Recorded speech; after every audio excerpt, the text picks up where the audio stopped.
Ooh,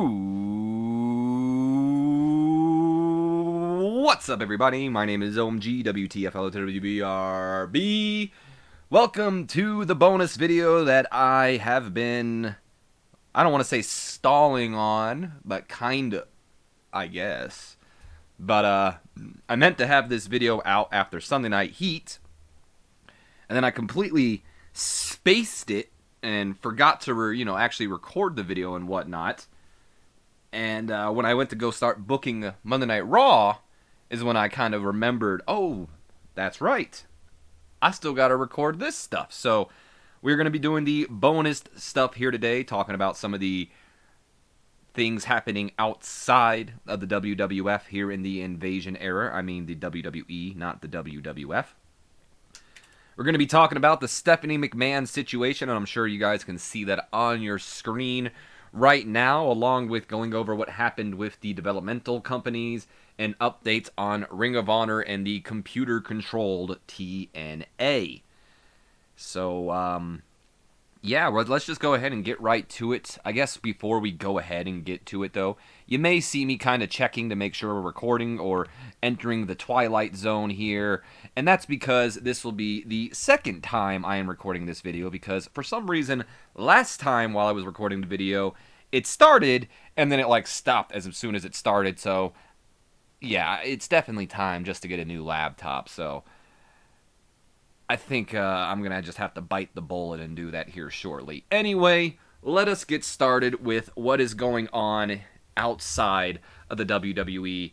And I'm sure one of the big stories that is coming out of this week or from Monday Night Raw, because technically we aren't uploading every week. So it's been a while since you guys have seen Monday Night Raw. But I'm going to give you guys a quick refresher, because before we started the show, I did I can't remember the exact word that they use for it, but I pretty much told the whole roster it's my way or the highway. It's a feature to where if your backstage rating is below 50%, you can kind of stand up in front of the roster, say, if you're upset, I understand you're upset, but here's your chance to walk out right now. We can do business, and we can, I'll let you out of your contract, and so on and so forth. Just kind of a way to help boost the locker room morale. I've done it quite a couple of times here, but I have enough money that I pay off a lot of the wrestlers to where they're not really mad at me still, so they choose to stay. This time, though, when we made our stand and told them it's my way or the highway, one superstar decided to finally take the stand and say, all right, I'm taking the highway. And that superstar wasn't Triple H. It wasn't Al Snow. It wasn't Hulk Hogan. It wasn't Dean Malenko or Rodney Mack or anybody. It wasn't Trish Stratus. It was Stephanie McMahon, our daughter, Stephanie McMahon. Well, not my daughter, Vince McMahon's daughter. Nonetheless, Stephanie decided to walk out of the WWE, taking our offer. She left. She is the Shane McMahon of this save. Shane McMahon, similar to her sister right here, I guess, walked out in real life of the WWE. I don't know if he walked out, but him and Vince had disagreements, and Shane decided, I'm going to go off and do my own thing, and that's kind of what led to Stephanie kind of getting the creative position, or at least that's presumed the thought. I don't know if that is exactly true. But instead of Shane McMahon leaving our company, he actually has quite a creative position, because the way I see this actually running is, I would imagine that Vince McMahon is the final say on Monday Night Raw. Whatever, storylines and whatnot would have to go through him, of course, and he would approve them. But I would argue that Shane McMahon would be in charge of Nitro. Vince McMahon, kind of being hands-off, saying, all right, Shane, this is your chance. I'm going to let you be in charge of Nitro here, and all the storylines and all that go through you. So I'd like to, imagine that maybe Vince, now this probably would never happen in real life, but in our story here, Vince has taken a step back, and not just a story, that's kind of the business sense that I kind of would like portrayed here, that Shane is actually running Nitro, Vince is running Raw. Stephanie, not running anything, maybe got mad, decided, you know what, I don't like this whole clique storyline, I'm going to hit the hay, I'm going to go do my own thing. And unlike Shane, who didn't start his own wrestling company, went on and did his own thing, Stephanie is going to start a wrestling company. In fact, she already has. It's a company you may or may not have heard of. All Elite Wrestling, AEW. I thought it would be funny. I was also considering doing NXT, but I went ahead and I did All Elite Wrestling because I just thought it would be funnier to, have AEW here in this era right now. Even though NXT might make a little more sense, because what we are going to do is I've kind of made a deal with Triple H, or at least kayfabe-wise, we made a deal with Triple H here, to where Triple H will stay around until the next pay-per-view. I might even go as far as the Raw after the next pay-per-view, so I believe the next pay-per-view is SummerSlam, and we'll do Hogan and Triple H there. Hogan most likely going to go over. 90% going over unless I have a wild hair at my ass. Either way, Hogan will, probably beat Triple H, and then the next night on Raw, we'll have Triple H kind of maybe get kicked out of the Clique or something. Triple H will be leaving the company. He is my favorite wrestler, so it is going to be kind of interesting not having my favorite wrestler on the roster. I did have big plans for Triple H. In fact, Triple H was going to be the main event of the Raw side of WrestleMania. He wasn't going to be the actual main event, but I think the plan for him was going to be Goldberg and Triple H. Now, that's not saying that it's still going to be Goldberg and someone at Mania. Now that it's not Goldberg and Triple H, I might completely change my mind, do something else. But that was kind of the proposed idea, that I was going to probably do Goldberg and Triple H, maybe do a triple threat match and have Goldberg, Triple H, Shawn Michaels. Not entirely sure there. That plan's no longer happening. And again, that doesn't mean it's going to be Goldberg and Shawn Michaels, or that doesn't mean Goldberg or Shawn Michaels are going to be in the main event scene. It could happen. I'm just saying now my plans have changed. I don't know where I'm going to go with things. Triple H will be taking over as the booker of All Elite Wrestling. Stephanie, of course, is going to be the owner. And that'll just be interesting to see. I think not only does it make sense, I can imagine Triple H wanting to go with his wife as well, start up their own company and try to challenge Vince and take over. But it's also a way to give AEW a kind of a chance here. There's already TNA and Ring of Honor, and, taking a lot of the talents. I've got quite a lot of talent on my roster already. So even though I will admit I am going to probably not be hiring as many people as I was in the past, now that we have TNA and Ring of Honor opening and All Elite Wrestling here. So I'm going to be a little bit more fair here. I'm probably going to let people out of their contracts when they come up, if I don't really think I'm going to do much with them, instead of just keeping them around to keep them around to, give the other companies some chances here. But long story short, if you skipped ahead, Stephanie is going to be running All Elite Wrestling. Triple H will be the booker. Triple H, I presume, is going to be kind of the face of the company because he's fucking super over. And it'll be interesting to see where AEW goes from there. I don't believe they currently have a roster. No, Stephanie is the only person.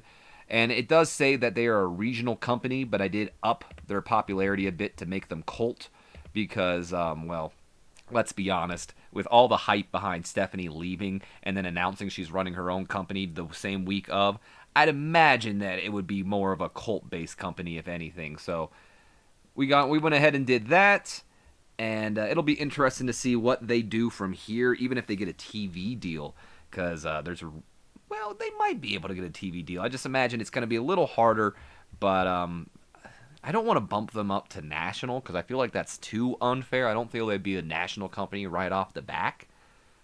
But that might be the only way I can get them a TV deal. I might try to work my magic because what I am going to have to do is play as Triple H. That's what I did to get Stephanie as the owner here. I kind of played as her in the game, like made a play or two, made it Stephanie, created All Elite Wrestling, and then I just left the game because I'm going to have Triple H become the booker.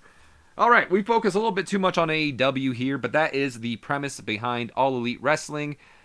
Stephanie, Triple H will be running it. It is going to be a cult-based company. I'm going to do my best to get them on television, and we'll just see what happens from there. Okay, so moving on. Oh, real quick, let's check the notebook here. Do we have anything in the world? I think I did, but I might have erased it when I did the... oops, my phone's ringtone is on. Let me mute that. But anyway, I might have had something up there, to be completely honest with you. I feel like I did have something up there, but I don't remember what it was. I might have erased it when I was doing the first recording. Speaking of, are we still recording? We are. Okay. When I was doing the first recording, it might have gotten erased there. But anyway, let's take a look at our first developmental company of the evening, Heartland Wrestling Association, HWA. Now, HWA does have a new champion, D'Lo Brown, as we all saw on Sunday Night Heat, everyone's favorite show.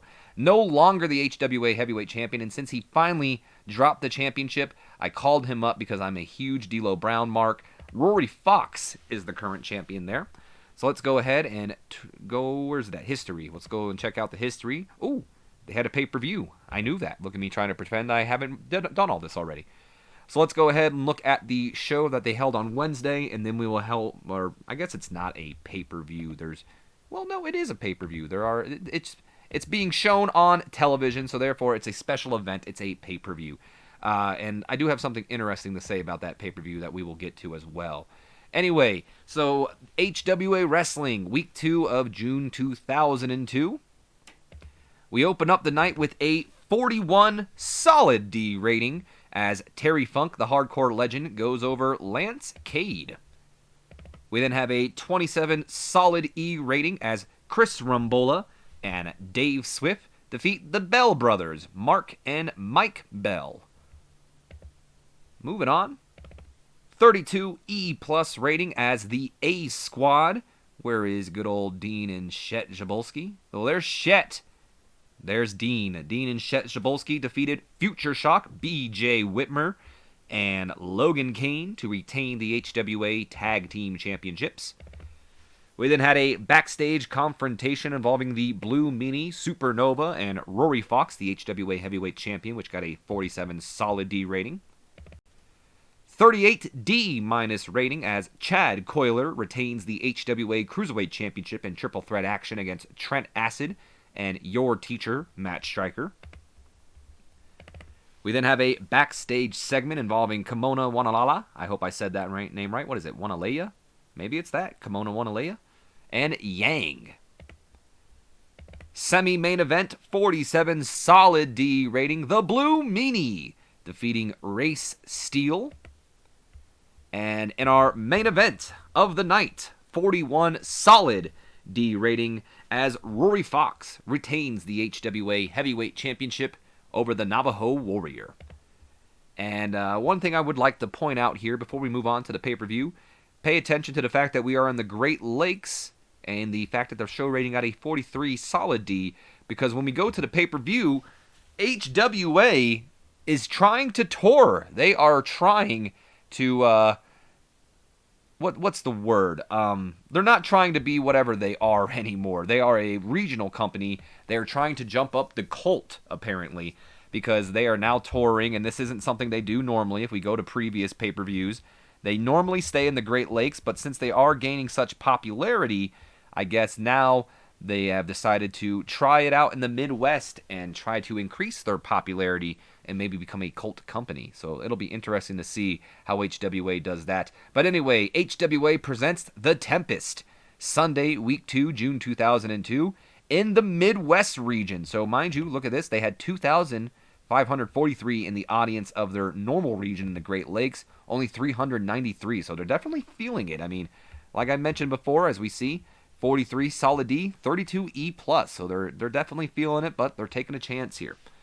We open up the pay-per-view with a 35 E plus rating as Dave Swift and the hardcore legend Terry Funk go over the Bell Brothers, Mark and Mike Bell.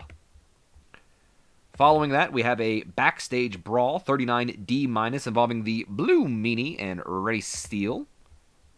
Then we have a 20 E minus rating here as Cody Hawk goes over Sean Davari. 22 E minus rating as the A Squad, Dean and Chet Jabolski, I did those backwards, defeated Trent Acid and Chris Rumbola to retain the HWA Tag Team Championships. We have a backstage segment involving Kimona Wanalaya and Nova, 53 C minus rating for that. Excuse me. 27 solid E rating as Chad Coiler retains the HWA Cruiserweight Championship over Chance Beckett. Semi-main event, 36 D- rating as Supernova and Johnny the Bull Stamboli go over Future Shock, BJ Whitmer, and Logan Kane. And in our main event, 25 solid E rating as Rory Fox retains the HWA Heavyweight Championship against Tony Kozinha. Alright, moving on from HWA, we go to, what's next? NWA Wildside Wrestling. Alright. Let's go ahead and take a look at the history there. I don't believe, yeah, that's week 1. So only one show for Wildside. Week 2, June 2002, 48 D+ rating for the show. We open up the night with a 58 C- rating as Paul London defeats Matt Cross and Todd Sexton in triple threat action. Are we still recording? We are. We then go on to a 44 solid D rating as CM Punk defeated JC Daz. 31 E+ rating as Scotty Wren goes over James Storm. We then have a backstage skit involving AJ Styles and Colt Cabana that got a 54 C- rating. 40 D- as Lazarus retains the NWA Georgia Junior Heavyweight Championship against the American Wild Child. 50 D+ rating as we have a backstage confrontation involving Carlito Cool, Ken Anderson, and Caprice Coleman. Semi-main event, 52 D+ rating as Ernest the Cat Miller goes over Adam Jacobs. And in our main event of the evening, 53 C- rating as Air Paris defeats David Flair to retain the NWA Wildside Heavyweight Championship. Alrighty then. And finally, Ohio Valley Wrestling, OVW. Let's take a look at the history here. So only one show for them as well. Week 2, June 2002, of course, 44 solid D rating. We open up the night with a 45 solid D rating as John Cena goes over Nate Hatred to retain the OVW Hardcore Championship. BJ Payne defeats JJ Perez to retain the OVW Light Heavyweight Championship for a 23 E- rating.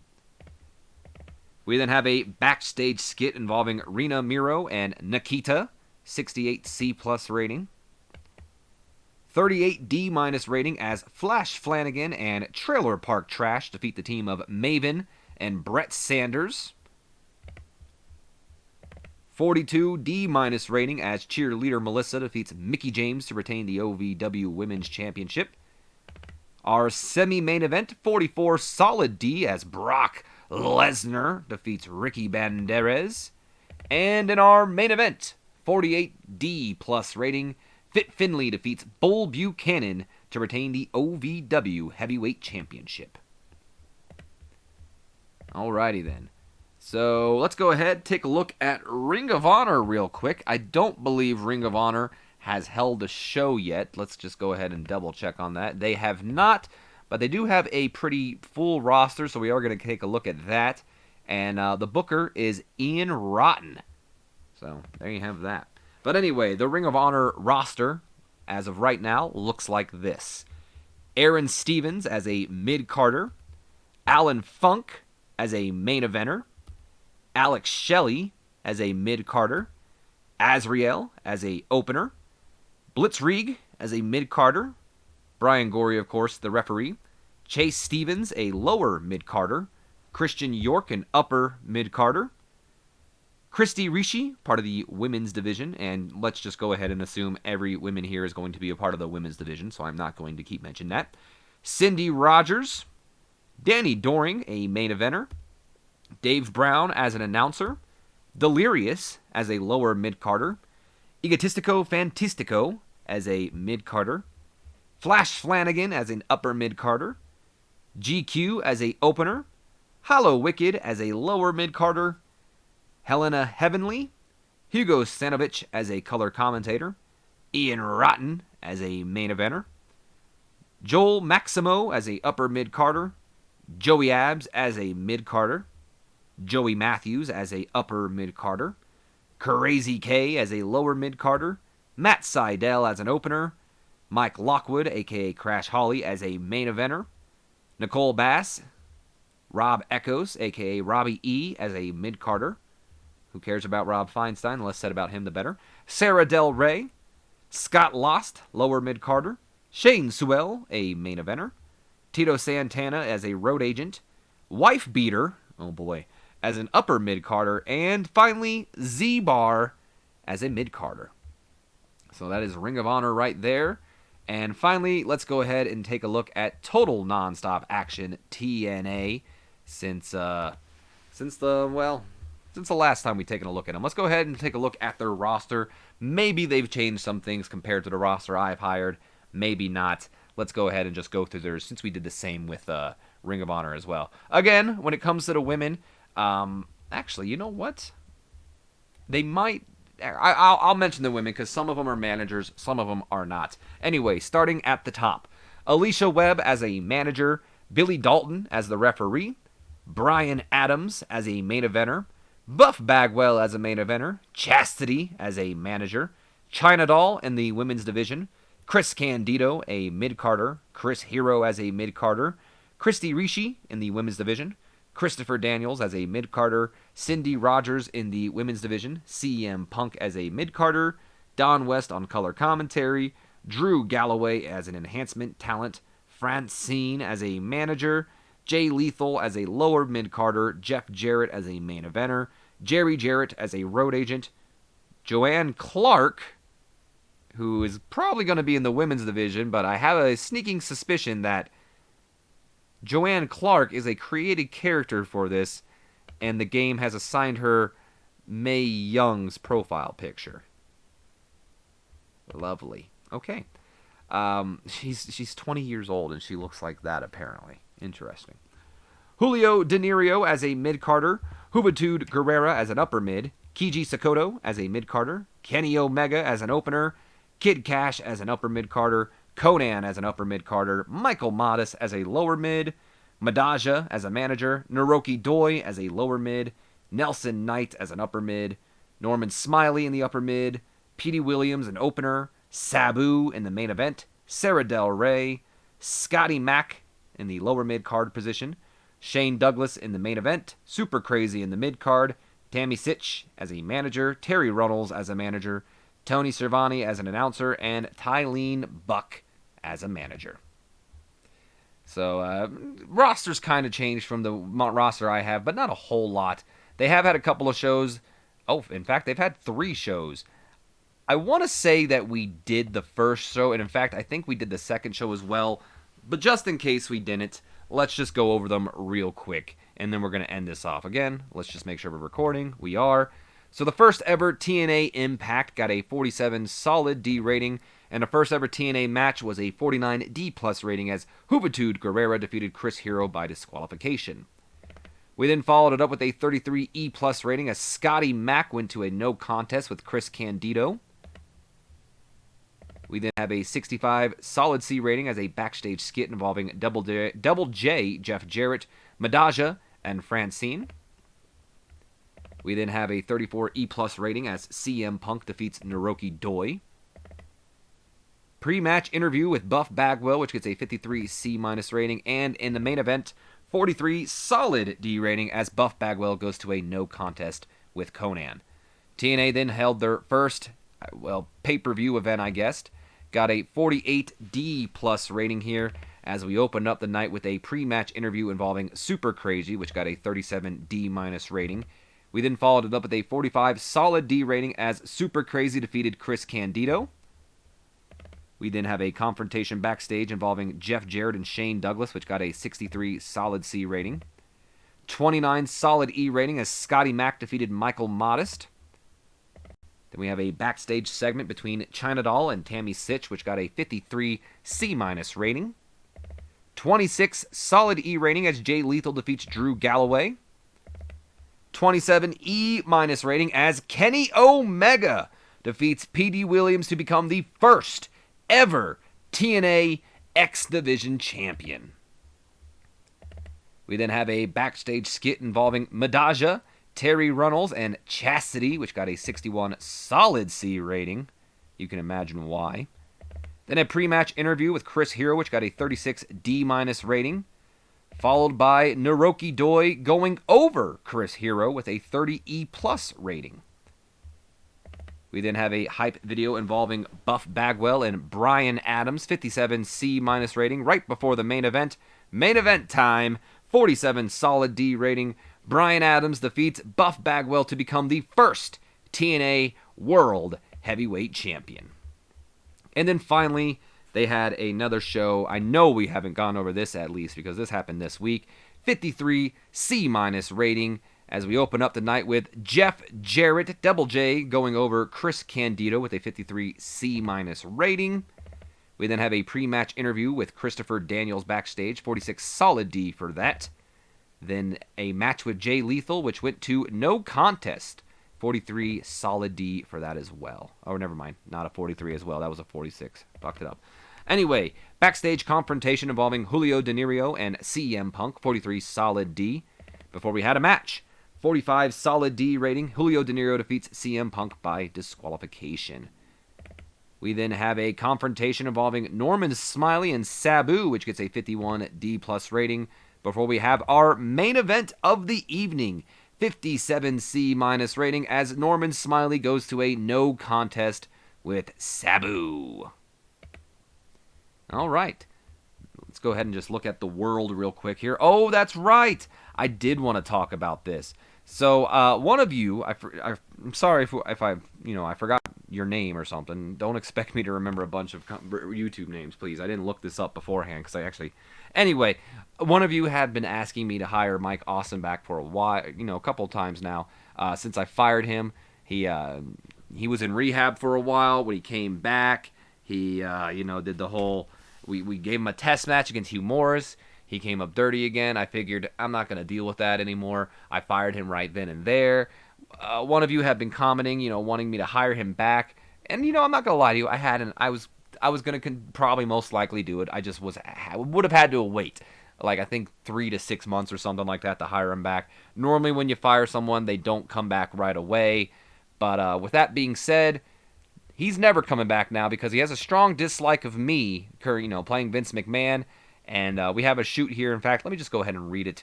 New shoot interview with Mike Awesome has been released, apparently taped just days after his release from the WWE. During the lengthy interview, he repeatedly slams WWE, but in particular, he pulls no punches when it comes to his dislike for Vince McMahon. The interview is a must-watch for WWE fans. So, yep, Mike Awesome is never coming back to the WWE. He will never work for me unless, of course, I'm not Vince McMahon. So, yeah. There's that. I apologize for that. But with that being said, that is going to be the end of this video. I do hope you guys have enjoyed. If you have, do me a favor. Leave me a comment, like, subscribe if you haven't already. And as always, don't forget to share this video with your friends, your Facebooks, your Twitters, your Instagrams. I don't give a damn. Anyone you feel would enjoy my content, give them a share and help your homeboy get some new subscribers up in this bitch.